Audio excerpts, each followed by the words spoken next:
This is gonna blow your mind. Your Ford F150 odometer might be trying to tell you something important. Alright, let's dive into it. There are a few common reasons why your Ford F150 odometer might stop working. First up, a blown fuse. Fuses are like the security guards of your car's electrical system. If one blows, it can cut power to your odometer. Check your fuse box and replace any burnt-out fuses. Easy fix. Next, the speed sensor.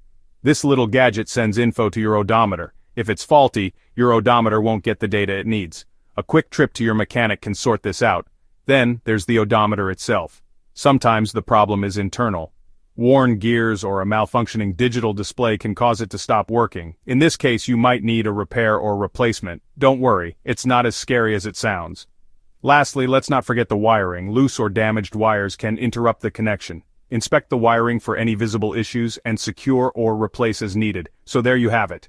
Blown fuses, faulty speed sensors, internal issues, and wiring problems. These are the main culprits. Got it? Keep an eye on these and your F150's odometer will thank you. Happy driving.